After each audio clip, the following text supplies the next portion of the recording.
Hello, hello. Welcome to a new episode of Rap Fame TV Season 2. Today I get to chat to a guy who took some time out of the app, but he's back in the app now, Se.2. He has had potentially the most interesting life in the app. I can't believe the kind of things he's done. He's been in the army like Ruley Gang. He's been a pro wakeboarder. He's obviously a super talented rapper. And he's a scientist taking a robotics course. So this is a guy who's lived life to the fullest and keeps this app dear to his heart. He's also so lovely and so funny in the app. Got a totally different, fresh vibe. Happy to be a total goofball. And that doesn't come at the expense of any of his hardcore success.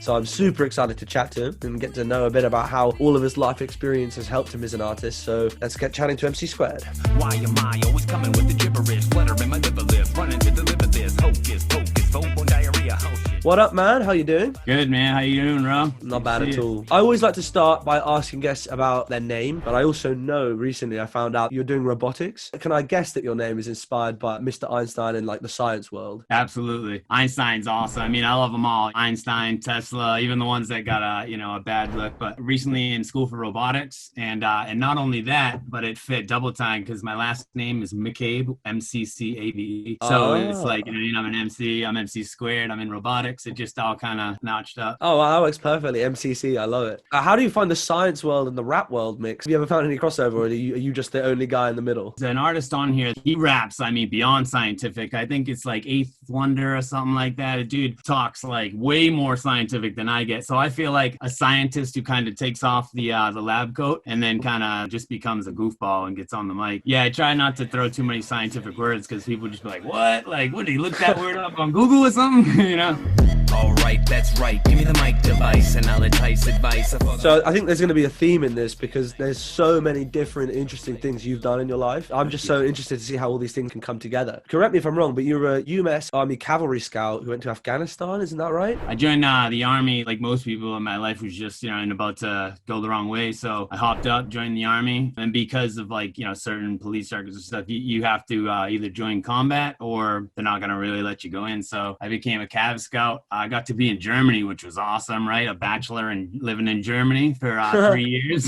So that was cool. I ended up in Kandahar, Afghanistan for a year. And that was life altering. But as far as deployments go, there are people who made it out way worse than I did. So I'm grateful for my time. That was some crazy stuff. I remember talking to Ruley Gang a while ago. They were saying that they all had jobs in the Army. One was in like 12 years, I think he said. Macmo, yeah. I think Keynotes was saying it depends what job you have can really change how you can work music in with that. So were you making music at that time, or was it really something that came after? No, it was definitely something that came after. Like I felt like in the Army, infantry, scouts, and even mortars, like because your life's on the line, you don't get a lot of free time. Nobody's more important than the other. But it was like, when other people had weekends, we had to go in the field for like 2 weeks and stuff. So it felt like there wasn't a whole lot of time to get into like deep into hobbies. It was mostly like training to save, make sure you were protecting the guy next to you. But yeah, like once after, I knew I just loved music. Like I was listening to all the albums that were coming out in Afghanistan. The guys in the Army will probably be attest to this, but you can hotwire the mic, the sound surround on the strikers and the tanks. So you're sitting there jamming the music while you're in battle, man. You want to talk about getting emotional with music. Yeah. Teen Spirit was on the first time I got IED'd. Like, I'll never forget that. It was like vivid memory. Yeah. So we've got robotics, rap, obviously, being in the Army. Apparently you were also somehow a former pro wakeboarder. How did you find the time for that as well? I've never been an adult. I've been a kid my whole life, I remember people saying, where are you from? I'm from Charlestown. And you're a professional wakeboarder? Like, what do you? Because it's a small little town in Boston, next to a monument. And it's like, wow, like, how did that happen? My dad bought us a camp up in Maine. My dad was like a biker doing the wrong thing. We got the right things from it and we ended up in Maine. Next thing I know, I'm behind a boat and I just fell in love with it. Kept me out of trouble. I started doing it, but it was expensive as all hell. We had like this tiny little shitty boat and everything. So I ended up like finding people with nice boats and being like, hey, what's up? And if you can ride good, they'll have you, they'll let you hang out. Next thing you know, I ended up snowballing into getting sponsored and ended up in Florida for like 3 years in Orlando and competed. But I was never good enough to like really make it to the top. I was good enough to just simmer. But it was cool being like the second guy from New England to ever make it pro and stuff. Instead of going to college, I went and did that. So.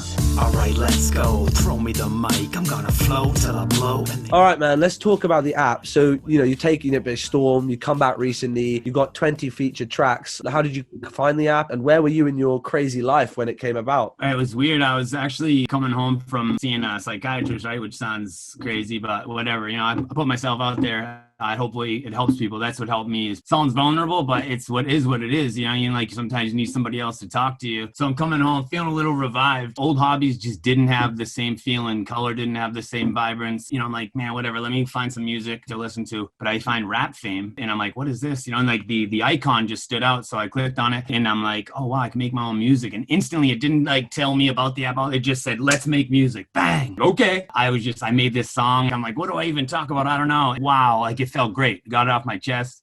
And it was like, I can't think back now. I'm thinking like this little app, and it just sparked this change. Started with Rap Fame, man. That is so amazing to hear. That makes us so proud. It's amazing. Like you've been through so many things to be able to know that we could be a part of your next one. It's great, man. What's your favorite thing about the app if you had to pick one? There are a lot of things, but it's definitely the community. It can be hard to get people to listen to your music, no matter where you are on the spectrum of talent. But when you have other artists who are thinking the same thing, it's kind of like wakeboarding. Like you're just some guy standing on your dock, like, man, this is cool, whatever. All right, it's that fun. When you see other people out there doing it, no matter how good they are, bad they are, when you start riding together or you start rapping and sharing it together, it becomes totally different. From the Tolls to the Breezes to the kid or the girl that just joined right now, everybody is part of this community, and that's what makes it awesome. I mean, people are crewing up and they're joining together, and it's very different doing it with people than it is without people, you know, especially right now where people can't interact. Every single person in this community is key. Unlike something like SoundCloud, where it's a creator and then an audience, everyone in Rap Fame is a creator, or almost everyone is a creator. So you get a lot of empathy between people. Yes, exactly. Right. A different ear, a different perspective, you know, instead of like listening like, oh, this better be ready. You know what I mean? Oh, what? That's wrong. That's not as good as this guy. You know what I mean? It's like, oh, wow, that was pretty good. Hey, I like what you did there. That's huge. Because I always say, I don't care if somebody says, man, I really don't know what you're doing here. I don't like your style, but hey, I like this or that. Or, I mean, even the people who say you did something wrong, as long as they're specific, I learn from it, man. It's constructive, yeah. Yeah, exactly. Are you ready? Are you ready for the gas? Now hold steady, but the blast. You've already featured twice on our Best of Month playlist this year. You've been making some great tracks. Writing Stone and Rabbit Way to Home are both bangers, man. You're also all over the community, like you spread so much love and support. So how have you sort of conjured up this success over the recent few months? I give it all in part to the community. Tolls, man, like that dude's twice as talented as I am and twice as genuine. You know what I mean? Like he goes around and same thing with like T.O., you know, they go around, they listen to people and they're 3 times as talented as we are, but they give you genuine feedback. So how can I not? And I try to like give back as much as I ask for. All right, that's right. Give me the mic device and I'll entice advice. I mentioned this track earlier, but Writing Stoned is like one of your flagship tunes. And it has like over 5,000 plays. How did you find making it? And did you know it would be like a special track? What's the inspiration? When I was doing the hook, honestly, I was like, ooh, I really like that. And I'm like, wow, this kind of nails my goofball. I'm just here to like throw down and make it sound funny, you know, make a phonetic tongue twister. And it was like, oh, I think this is good. And so sometimes when you're writing a song, I go, that's good, that's not good. I felt like that song I didn't put out until I felt like I had it nailed up. Sometimes it'll be like, for the sake of sounding the same, I'll rhyme this certain line and I'm like, yeah, it sounds great, but it doesn't mean anything. So I want to change it so it sounds that same, but it actually has that line, you know, like some people are so good at that. They don't sacrifice the storytelling or the lines for the sake of rhyming, you know? That's like, yeah, I guess that's the hardest part of lyricism. So it doesn't feel like you're sort of jamming it together. Yeah.